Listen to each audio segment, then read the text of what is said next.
Once upon a time, Vicky was trapped by the curse of her thoughts. It had her believing she was powerless, imperfect, and weak. Then one day, the curse started to lessen, and Vicky could see a little clearer.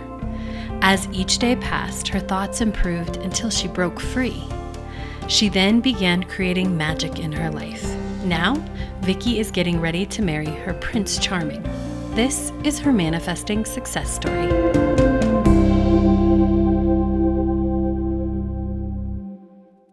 Hello and welcome to this episode. I am your host, Cassie Parks, and I am back with Vicky Pace, for another chapter in her manifesting success story. Welcome, Vicky.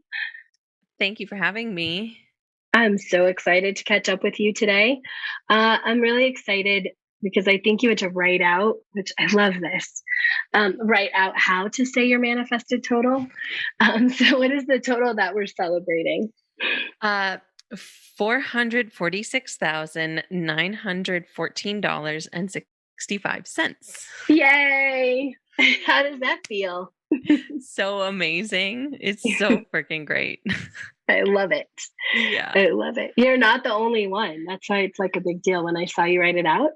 Like learning how to say those bigger numbers or like having them down it's all part of the process. I know. And as I was typing it, I was like, I know how to do this, Vicky. I love it. Mm-hmm. Amazing. All right. Well, tell us about your biggest aha and deepening of the understanding of the law of attraction that you've had recently. I have been embracing more the idea that it is not the 20-minute assignments I do every day. It's the other 23 and a half hours I live, that those hours are what is actually creating more of what I want and the life that I want. So, and that's it's been your coaching for me for like freaking years. But like so many things, it's just like, I don't know. You just have to be in this right space to accept the best coaching. Yeah. And so, I mean, why do you think it clicked now?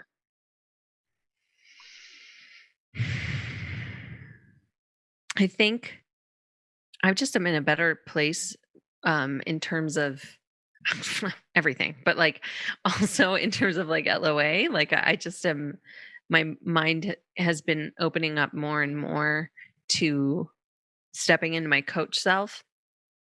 And I just think, and I have so much that's actually happening that's in my future life. It just, so much of it feels super real. It just has felt a little bit easier to kind of just click into my future self all day throughout the day, and then seeing the results coming and seeing things unfolding around me that I'm like, oh, I haven't, not that I don't do assignments all the time, but like I've been almost stepping back a little bit from doing the assignments. I don't think you and I have had this conversation, but Kimberly and I had a conversation about this at the most recent photo shoot, how she told me she only does like 3 assignments a week. And that was astonishing to me. I was like, you can't do less than 5 assignments a week. But I was like, no, like I've graduated to a place where I don't need the every single day assignment work that I used to do. And I think I wonder if like that realization is what made me start leaning more into my everyday, hour by hour, minute by minute. And not that I'm like in my head all the time, but it just like I'm more aware of my thoughts and my words and what I'm owning throughout the day. And I'm just feeling better and I'm feeling more progress. I'm going to ask you this because we can have this discussion. I think it's looking at it from as a coach. I think you also like let go of some of the like control. Like there's a difference between trying to control the outcome and being present and choosing the outcome. Yeah. And I think you really like have let go of a lot of that control. I mean, I think it naturally happened because you're stepping into your future self. I think it's shifts that happen in your life that you've created, right? Mm-hmm. But I think when you were able to put down some of that control, Mm-hmm. then you're able to open that space to be present and to actually choose. Yeah. That's a really good point. And like I might be skipping ahead in terms of our questionnaire, but That's okay. like a lot of my relationship currently has been a lot of like I know where our relationship is going, so it really has been very easy to like sit back, relax, enjoy the ride. I know where our relationship is going. It's not going to be a surprise to anybody. Like everything's going to be fine. And I don't know if it was the chicken or the egg, like which came first, but I Mm-hmm. just feel like that and also creating my life have sort of started walking in tandem now. They're both I'm sitting back in both and allowing of both. Mm-hmm. Just realized that. That's awesome. Yeah, absolutely. So I'm going to ask you a question that wasn't on the questionnaire. After Mhm. having that discussion, tell us the difference between control and choice, or like trying to control versus choosing. Mm. To me, control has a lot of micromanaging involved and a lot of little things along the way. But choosing is choosing the big picture. And I don't know if that's overall or if that's just what we do here in terms of choices. Um, like I choose to like when I tell myself I'm choosing to be my future self right now, or like does she think this? No, I choose to be like my future self. That is a big picture. That's not just like, Mm-hmm.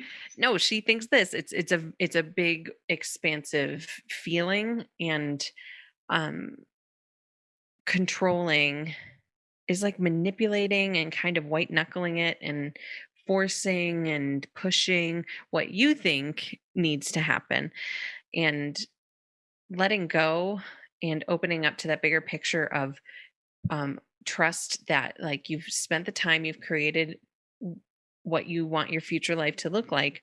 Now you just relax and along those ways are choices. I feel like I'm rambling. What am I trying to say? I'm No, all I think mixed up. you're doing great. um yeah, so I would say controlling is like micromanaging and choosing is trusting, but Hmm. it's not like choosing is very black and white. Yeah, but it's like, oh, I'm just trusting. Like it's a choice. It's like both a choice to choose and then a choice to trust your choice. Right, Right. And right. instead of like micromanaging and analyzing, oh, like, but does she think that? Oh, should I think that now? Should I do this? Should I like, right? It's not, it's a constant, it's surrendering to just, you mentioned the for future self question. Like, does she think this? No. Okay, cool. Like, and really accepting that simplicity of the answer and not having to like dig in or understand or any of those other things. Yeah, it's trusting that the you don't need to nitpick it. You can just trust the no and move on or the Mhm. yes and move on. And Yeah. so just trust it. You don't have to like write a 4-hour journal entry about it or no offense to people who do that, but like you don't have to do that. You can just trust when you choose and move on with Yeah. your life. And I feel like it just makes life a lot easier. Yeah. Because you Yeah. actually get to live life, right? Yeah. I Yes, mean, that's that's the it. other part of this is that it leaves all this space to actually live your life and live Mhm. your future self life now, those parts that are here, instead of being in this place of constantly trying to control the creation. Yeah, and being in that headspace of like always controlling and always it's like puts a lot of pressure on yourself to get it right, to do all the things you need to do. It's like a lot of pressure. I think about the things that I used to think I needed to do and it just that pressure you put on yourself takes up a lot of brain space and it takes up a lot of time space too. Like it's a lot. And once you get used to choosing the yes or no, like does my future self think this? Does my future self do this, etc. Um the choices uh st- they create more space in your life. And it gets easier, right? Because it wasn't always easy for you just to be like, as you mentioned, like I had given you that coaching multiple times, right? Like Mhm. just in this moment, does she think this? Let it go. That was Yeah. an evolution. It wasn't instant, right? Right. Definitely evolution is a good way of putting it. And I think I needed all those little times to Mhm. practice, even though I was like bitter about it. I was like, I just need Cassie to give me the magic wand. Screw this. But doing I feel like I haven't asked you questions in that area for a number of months. So that's cool. Yeah, it is. It's awesome. Yeah. Uh-huh. I love it. Yeah. Well, let's shift gears a little bit. Tell us about the coolest evidence that you've gathered since our last interview. Um, I'm gonna pull it up because I remembered a couple of things. Oh yeah, yeah. So we just did the workshop. Was that this past weekend? Yeah, That was like 3 days ago. 3 days ago. We stopped in the workshop. Oh my gosh. Well, during that workshop, I like just throughout the weekend itself, the 3 days, I just saw so much evidence. I didn't write any of it down because I just tried to be very present in the workshop, but I celebrated when I saw them and was like very happy to see them. So I don't remember the specifics, but it was a lot of little things scattered, sprinkled throughout the day. That was so fun to see. Actually, that always happens during a workshop. It's just like you're sort of barraged with um, evidences. Oh, but yeah, in one of my scripts, my future kid tells me, "You're so great." And I am a nanny right now. And the 2-year old I watch, she's taken to just like without any prompt, she will just say, "You're so nice, Kiki," or "I love you. You're so great." I just find that so stinking fun because she didn't start doing that till Monday, which is the day after the workshop finished. Of course she didn't. I love it. Yeah. That's amazing. Yeah. I love it. Tell us about inspiration. Was inspiration popped up? Have you taken inspired action or not taken action because it wasn't inspired recently? Yes, I have not taken action recently because it was not inspired. So, you have a photo shoot event coming up in New York City, and usually anything to do with New York, I'm like, yes, I'm there because I lived there for like 6 or 7 years. So, and my sister currently lives there. I have family living in Manhattan. Anyway, but for some reason, like it was a yes, but it was like a push yes, and then I was like, no, but it's a photo shoot. I have to go. I'm going to go. And then Nick came along and he's never been to New York. They're just like all these things that were like pushing a yes when it was actually a no. And I kept telling myself, like, Nick's never been to New York City. I lived there for a long time. Like, I need to do this for him. He was pretty excited and he came up with like 3 or 4 different things he could do while we're doing our photo shoot. But I finally was just like, Nick, it is not a hell yes. I don't want to go. And he was like, oh, good. It's not a hell yes for me either. Amazing. I know, which started a nice conversation for us. Like, we can tell each other if it's not a hell yes. Like, nobody's going to be hurt. It's fine. Right. And what a like it's such a powerful conversation to be able to have, right? Yeah. Not like talking about logistics or this or that, but to actually be like, yeah, it's not a hell yes. Yeah. Yeah, it's not, you know. It's not. Yeah, I love Um, it.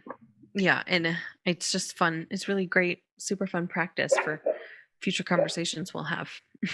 Yes. hmm Amazing.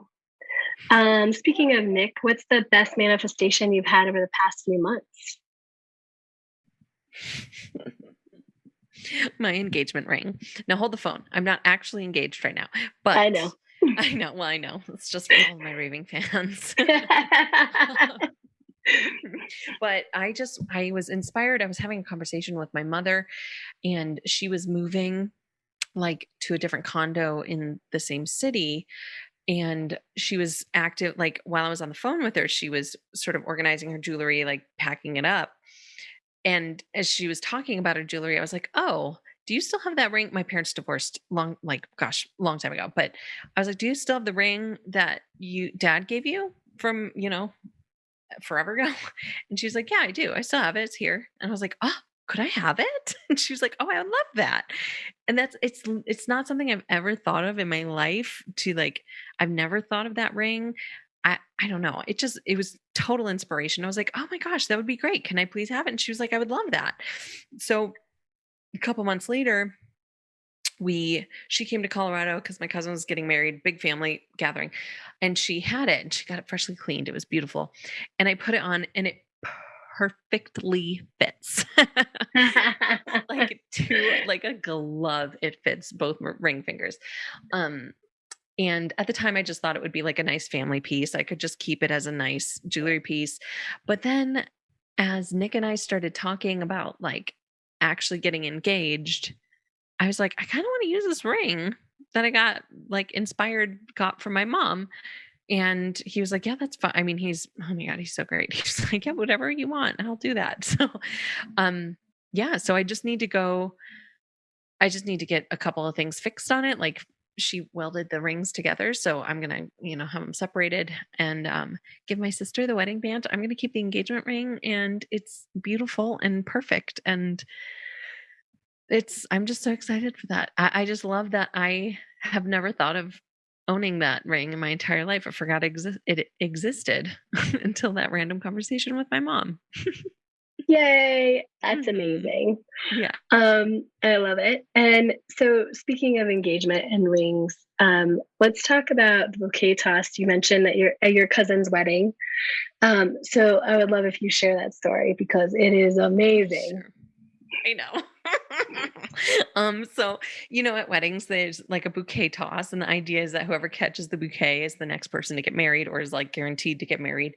Well, so I was maid of honor for my cousin's wedding, and their mutual friend officiated. Anyway, she's about my age, and I didn't know she was throwing the bouquet. So we were all just like started dancing. And I think does that happen before the first dance? Anyways, it was total surprise. They were like, gather up, the bride's gonna throw the bouquet. And I immediately was like, oh, that's mine. And then I got up there and I could feel the officiant, is that what it's called, the person who officiates? Okay. I could feel her standing next to me like really tight, like all wound up. I was like, whoa, okay. And my cousin threw the bouquet and it came directly, it was like a movie, it like landed right between us, and she and I both got it. And like I was like, we could start a tug of war, this might happen. But I immediately like let go and I was like, it's okay, you have it. I know where my life is going. Like, I don't need a bouquet to tell me where my life and relationship are going. And sure enough, later, my cousin was like, oh yeah, she never would have let that bouquet go. She was not letting that bouquet go. And I was like, oh my God, I'm good. She's strong. I don't want to fight her. So yeah. And then, 2 months later, Nick and I are talking about what kind of engagement ring I want. So. Right. I love it. And I just want to repeat the line, right? Like, I don't need a bouquet to know where my life is going. Yeah. Like, that is so LOA and so like it was fun. I mean, the story is super fun. It's actually kind of better that you didn't get the bouquet because the story's better that way, right? I know. And it's like my dream partner and my dream life. Like, I don't need a bouquet to, right. solidify any of that. I can just keep living my life.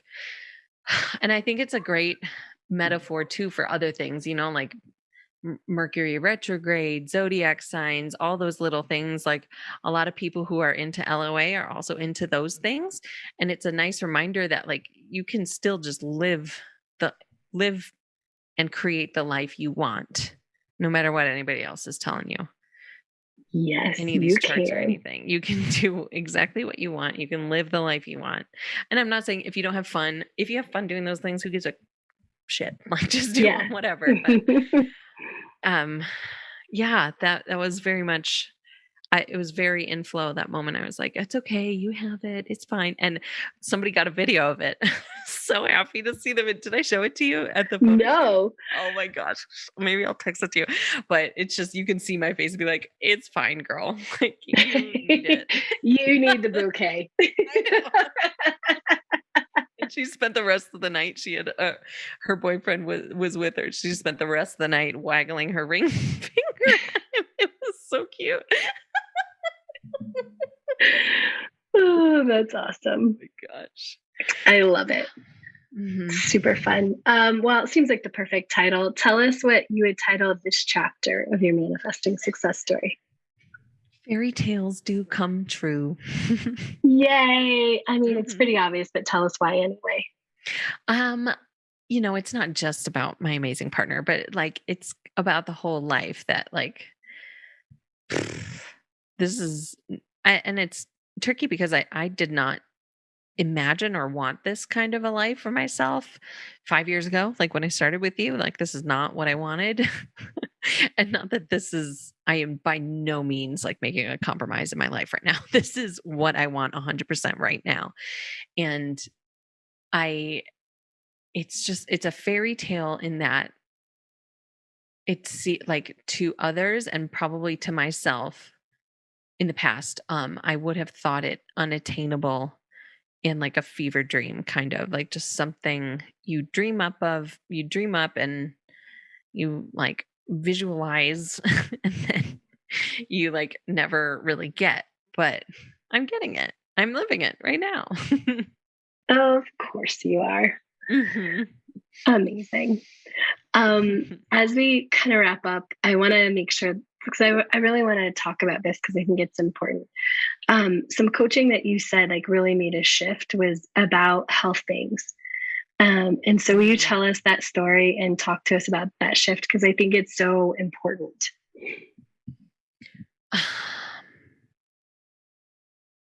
I want to pull it up. Where's my response? Because I remember when I was typing it, I was like, "Oh, this is good, Vicky." Okay, here it is.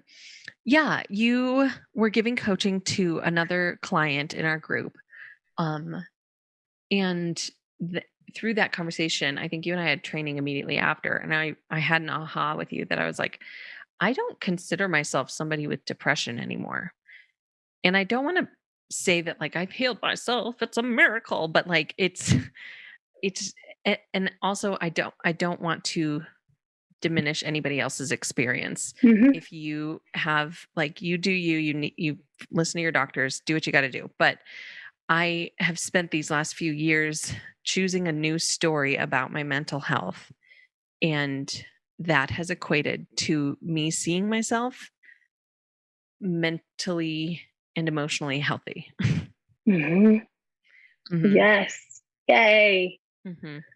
That's And if you amazing. think of like all of the story, like we were talking earlier about how the choice opens up that Mm-hmm. space and you no longer have all of that weight and pressure on yourself to figure everything out, all the little tidbits. I think releasing that pressure and stress is kind of what lifted the depression fog from me. Mm, And yeah. it was also helpful to know to own my feelings as being feelings and not needing to label them as this or that. Just feel my feelings from a morally neutral space and move through them and live your life. Absolutely. I love it. And if you're a listener and you are just, maybe you missed, because there are episodes prior to the series of episodes with Vicky, you can go back in the archives of the show and find like LOA and depression or manifesting with depression. I think it's what the title of the episode is called.